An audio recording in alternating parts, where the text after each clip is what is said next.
वासोपेता सलिलमवगाढो मुनिजनः खगावासोपेता सलिलमवगाढो मुनिजनः प्रदीप्तोरग्निर्भाति प्रविचरति धूमो मुनिवनम् परिभ्रष्टा दूरा द्रविरपि च संक्षिप्तकिरणो रथं व्यावर्त्यासौ प्रविशति शनैरस्तशिखरम् रसैरुद्रैश्चिन्नाय मनसफलागशिखरिणी रसैरुद्रैश्चिन्नाय मनसफलागशिखरिणी। नमस्ते मित्रों, विद्यार्थियों, आज हम बात कर रहे हैं महर्षि दयानंद सरस्वती विश्वविद्यालय के प्रथम वर्ष के छात्रों के, जो संस्कृत के छात्र हैं, जो स्वैच्छिक विषय के रूप में संस्कृत विषय को लेते हैं, और उन विद्यार्थियों के लिए एक नाटक है जो संस्कृत साहित्य में अपना एक बहुत ही महत्वपूर्ण स्थान रखता है, और वो है स्वप्नवास वदतम। मैंने जो ये अभी ये श्लोक बोला है, ये इसी स्वप्नवास वदतम में, जैसा कि हम जानते हैं, 6 अंक है और प्रथम अंक का अंतिम श्लोक है, और जिसमें शिखरिणी छंद है। शिखरिणी छंद बहुत ही कर्णप्रिय है। इसके बारे में हम जब एक एक श्लोक की जो बात करेंगे तब मैं बात करूंगा, लेकिन हमें कुछ श्लोक याद होने चाहिए। चलिए, आज बात कर रहा हूं स्वप्नवास वदतम की, लेकिन स्वप्नवास वदतम की मैं बात करूं उससे पहले देखिए, संस्कृत साहित्य में एक कविता कामिनी के हास के रूप में प्रसिद्ध है महाकवि भास। कविता कामिनी के हास की उपाधि है उनकी, कविता कामिनी के हास है और नाम है महाकवि भास। तो महाकवि भास के द्वारा लिखा गया है स्वप्नवास वदतम। मित्रों, हम स्वप्नवास वदतम के बारे में अगले व्याख्यान से मैं आपको स्वप्नवास वदतम शुरू करूंगा, लेकिन उससे पहले हम जानते हैं कि महाकवि भास का परिचय क्या है। हम ये भी जानेंगे आज कि महाकवि भास की कौन कौन सी रचनाएं हैं, कितने नाटक हैं उनके। तो चलिए मित्रों, देखिए, संस्कृत में एक परंपरा सीख रही है कि जितने भी बड़े जो कवि हुए, उन्होंने किसी ने अपने विषय में बहुत अधिक नहीं लिखा, माने उनके विषय में प्रामाणिक जानकारी हमारे पास नहीं है। और महाकवि भास के विषय में भी यही बात हमारे सम्मुख आती है। संस्कृत के बहुत से जो अनुसंधानकर्ता और बहुत सारे जो वैयाकरण, साहित्यकार, इतिहासकार जिन्होंने संस्कृत में काम किया, उन्होंने कुछ प्रमाणों के आधार पर महाकवि भास का जो समय है वो ईसा पूर्व 300 से 400 ईस्वी के मध्य निर्धारित किया है। और यदि इस दृष्टि से हम बात करें तो मित्रों, महाकवि भास संस्कृत के संभवतः सबसे प्राचीनतम नाटककार है। सबसे प्राचीनतम क्यों कह रहा हूं मैं? क्योंकि कालिदास ले लीजिएगा, दंडी ले लीजिएगा, सुबंधु हैं, बाणभट्ट है, राजशेखर है, जितने भी जो बड़े कवि जो हैं संस्कृत में, जिनको आज हम जानते हैं, उन सभी कवियों ने महाकवि भास का अपनी रचनाओं में उल्लेख किया है। यदि मैं कालिदास की भी बात करूं तो कालिदास का जो नाटक मालविकाग्नि मित्र है, उस मालविकाग्नि मित्र में महाकवि भास का उल्लेख है। इसका मतलब ये हुआ कि न केवल भास अपितु दंडी है, सुबंधु है, बाणभट्ट है, राजशेखर है, आनंदवर्धन आचार्य, जो आचार्य जितने भी वे उन्होंने, और इसके अलावा वाक्पतिराज इत्यादि जो उन्होंने गरुड़ बहुल इत्यादि लिखा, उन सभी ने महाकवि भास को किसी न किसी रूप में स्मरण किया है।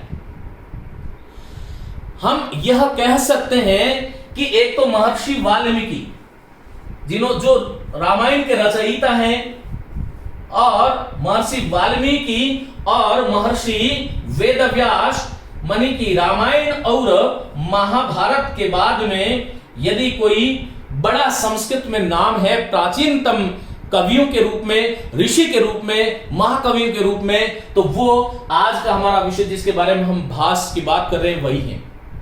महाकवि भास वाल्मीकि और वेदव्यास के बाद में एक तरह से संस्कृत में प्रतिष्ठित है। मित्रों, एक बात और भी ध्यान रखना है कि कुछ प्रमाणों के आधार पर और कुछ साक्ष्यों के आधार पर महाकवि भास महर्षि पाणिनि से भी प्राचीन सिद्ध होते हैं। और इसका कारण यह है कि पाणिनि द्वारा लिखित जो अष्टाध्यायी में जिन प्रयोगों को असाधु, अव्याकरणीय, अपाणिनीय माना गया है, उनका प्रयोग भी महाकवि भास ने अपनी रचनाओं में किया। और इसलिए महाकवि भास जो हैं महर्षि पाणिनि से भी पुरातन सिद्ध होते हैं। महर्षि पाणिनि का जो समय है वो 350 ईस्वी पूर्व के आसपास का निर्धारित किया जाता है। यद्यपि पाणिनि के समय को लेकर के कालिदास, महाकवि कालिदास के समय को लेकर के और संस्कृत के कुछ और मूर्धन्य शीर्षस्थ कवियों के जन्म काल को लेकर के ये बहुत संदेह, चाहे आप भारवी ले लो, चाहे दंडी ले लो, इस प्रकार बहुत सारे कवि जो बड़े कवि हुए, लेकिन उन्होंने आत्म जो कथानक है उसके विषय में वह मौन थे। और यही कारण है कि हम साक्ष्यों से उनके समय को निर्धारण करते हैं। मित्रों, महर्षि पाणिनि का समय जब 350 ईस्वी पूर्व के आसपास मान रहे हैं, हम उससे भी पुरातन कह रहे हैं, तो इसका मतलब 350 ईस्वी पूर्व जो है उससे भी प्राचीन है महाकवि भास। महाकवि भास के नाटकों में 3 ऐतिहासिक पात्र हैं। वत्स देश का राजा उदयन, जिनकी राजधानी कौशाम्बी थी, और मगधराज दर्शक और राजगृह इनकी राजधानी थी, और उज्जैनी के राजा जो प्रद्योत है। ये 3 ऐतिहासिक पात्र हैं और तीनों का ही वर्णन हमें प्रतिजा योगांतरायण और स्वप्न वासवदत्तम में ये 3 ऐतिहासिक पात्र हैं जिनका वर्णन, जिनका निरूपण हम इन दोनों जो है इनके नाटकों में देखते हैं। उदयन, दर्शक और प्रद्योत, इनका समय जो है ईसा पूर्व 6ठी शताब्दी ठहरता है। ऐतिहासिक साक्ष्यों के अनुसार इनका जो समय है वह 6ठी ईस्वी पूर्व ठहरता है। इसका मतलब ये तो सुनिश्चित हो गया कि महाकवि भास जो है वो 6ठी शताब्दी के पूर्व के तो नहीं है। तो ये इनके समय को लेकर के, इसलिए एक सार्वभौम मत के अनुसार महाकवि भास का जो समय है वह ईसा पूर्व 300 से लेकर 400 ईस्वी के आसपास इनका समय है। ये हुई इनके समय की बात। और कुछ कवि जो थे उनके आधार पर हमने ये निष्कर्ष निकाला कि इनका समय ये है। मित्रों, इनकी उपाधि थी धावक। न केवल महाविद्यालयी परीक्षाओं के लिए, अपितु यह जो कक्षा है ये प्रतियोगी परीक्षार्थियों के लिए भी बहुत उपयोगी है। तो इनकी उपाधि थी धावक। और महाकवि भास ने जो अपने ग्रंथों में, और इनके नाटक ही है, ग्रंथ का मतलब साहित्य की जो विधा है उसमें दृश्य, श्रव्य, काव्य भेद से हम 3 भेद करते हैं, दृश्य, श्रव्य और चंपू। तो ये नाटक जो है वो दृश्य भी होता है और श्रव्य भी होता है, क्योंकि नाटक का अभिनीत भी किया जा सकता है नाटक को, और उसको सुना भी जा सकता है। तो श्रव्य भी है और आंखों से देख भी सकते हैं, इसलिए कहते हैं काव्येषु नाटकम रम्यम। और वो फिर आगे हम जानते हैं तत्र रम्या शकुंतला, वो विषय परिवर्तित हो जाएगा। इसलिए ध्यान रखो, नाटक जो विधा है साहित्य की, ये दृश्य भी है और ये श्रव्य भी है। और मित्रों, त्रयोदश नाटक जो लिखे, उन नाटकों में जो महाकवि भास ने जिस रीति का प्रयोग किया लेखन में, वह रीति जो थी वो वैदर्भी रीति है। वह वैदर्भी रीति है, ये ध्यान रखिएगा। तो रीति की दृष्टि से यदि देखूं तो वैदर्भी रीति का उन्होंने प्रयोग किया। गोड़ी पांचाली और वैदर्भी, ये 3 रीतियां हैं। इन तीनों रीतियों में वैदर्भी रीति का इन्होंने प्रयोग किया। यदि मैं गुण की दृष्टि से बात करूं तो महाकवि भास ने अपने नाट्य कृतियों में प्रसाद, माधुर्य और ओज, इन तीनों ही गुणों का आधान किया है। और रस की बात करूं तो इनका प्रधान रस जो है वह श्रृंगार है, और श्रृंगार का जो अंगी रस होता है वह वीर रस होता है। और प्रिय अलंकार की यदि हम बात करें तो ये अनुप्रास है, उपमा, स्वभावोक्ति, उत्प्रेक्ष, और इसके साथ में एक रूपक भी और लिख सकते हैं। तो ये 5 अलंकार थे जिनका विशेष रूप से महाकवि भास को ये प्रिय थे। ये भास के बारे में कुछ थोड़ी सी जानकारी हमने जानी। मित्रों, अब हम बात करते हैं कि महाकवि भास के जो नाटक हैं, ये त्रयोदश नाटक जो हैं वह कौन कौन से और किस रूप में है। मित्रों, एक देखिएगा, ये जो तहरे नाटक है, इन तहरे नाटकों में सबसे प्रसिद्ध और वर्तमान पर्यंत आधुनिक शिक्षा पाठ्यक्रम का जो हिस्सा है वह हमारा नाटक है स्वप्नवासवदत्तम। इस स्वप्नवासवदत्तम को यदि मैं ये कहूं कि अभिजान शाकुंतल के समकक्ष महाकवि कालिदास द्वारा जो अभिजान शाकुंतलम लिखा गया उसको प्रसिद्धि ज्यादा मिली, लेकिन कदाचित ये यदि प्रकाश में होता तो ये स्वप्नवासवदत्तम किसी भी दृष्टि से अभिजान शाकुंतल से, किसी भी काव्य शिल्प इत्यादि की दृष्टि से, किसी भी दृष्टि से ये कम नहीं है। स्वप्नवासवदत्तम एक प्रेम कथा है, इसके बारे में हम बाद में बात करेंगे। लेकिन इन तहरा नाटकों में सबसे प्रसिद्ध, सुप्रसिद्ध, जो वर्तमान में कई विश्वविद्यालयों के पाठ्यक्रम का हिस्सा भी है और सबसे सुंदर भाव, शिल्प, कलात्मक और मानवीय संवेगों की दृष्टि से यदि मैं देखूं तो इससे सुंदर कोई और नाटक इनमें नहीं है। मित्रों, अब देखिएगा, ये स्वप्नवासवदत्तम के विषय में यह भी कहा जाता है दहाको न अभुन्न, अग्नि इसको जला नहीं सकी। मानी त्रयोदश नाटकों में महाकवि भास का ये स्वप्नवासवदत्तम जो नाटक है उसको अग्नि जला नहीं पाई थी, इसलिए स्वप्नवासवदत्तम एक पवित्र नाटक माना जाता है। चलिए, दहाको न अभुन्न। अब मित्रों, ये जो त्रयोदश नाटक है इसको मैं विषय वस्तु के आधार पर हम 3 भागों में बांट लेते हैं।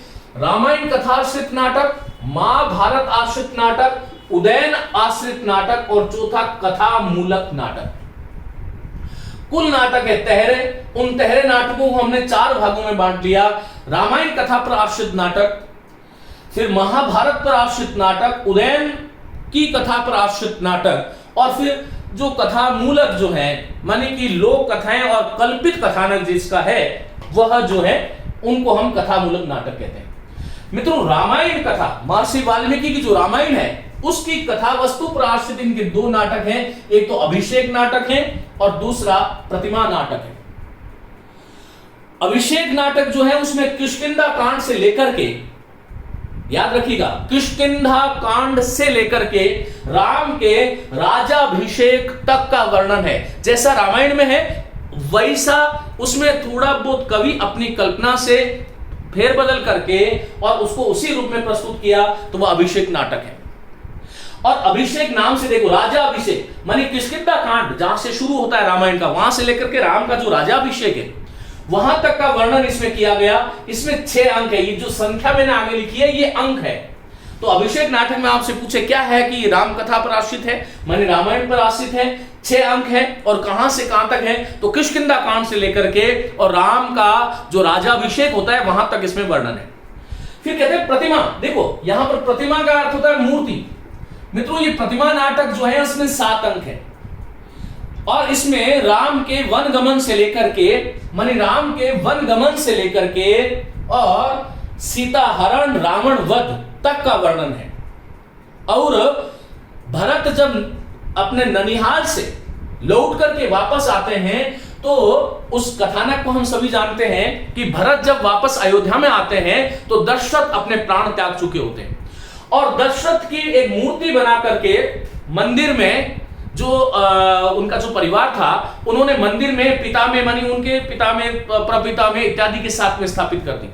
जब भरत वापस आता है, भरत जब अयोध्या में लौटते हैं तो वो देखते हैं ये तो मूर्ति जो है मेरे पिता की है और उस मूर्ति को देख करके उसको ये सूचना मिल जाती है किसी के बिना कही कि ये जो है अवश्य ही मेरे पिता की मृत्यु हो गई, और इसलिए इसका नाम क्या है, प्रतिमा नाटकम है। ये हमें ध्यान रखना है।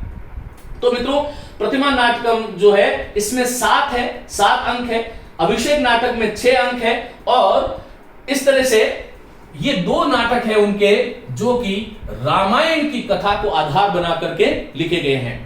आगे हम बात करेंगे महाभारत आश्रित, उदयन आश्रित और कथा मूलक नाटक कौन कौन से हैं। आज के लिए इतना ही, नमस्ते।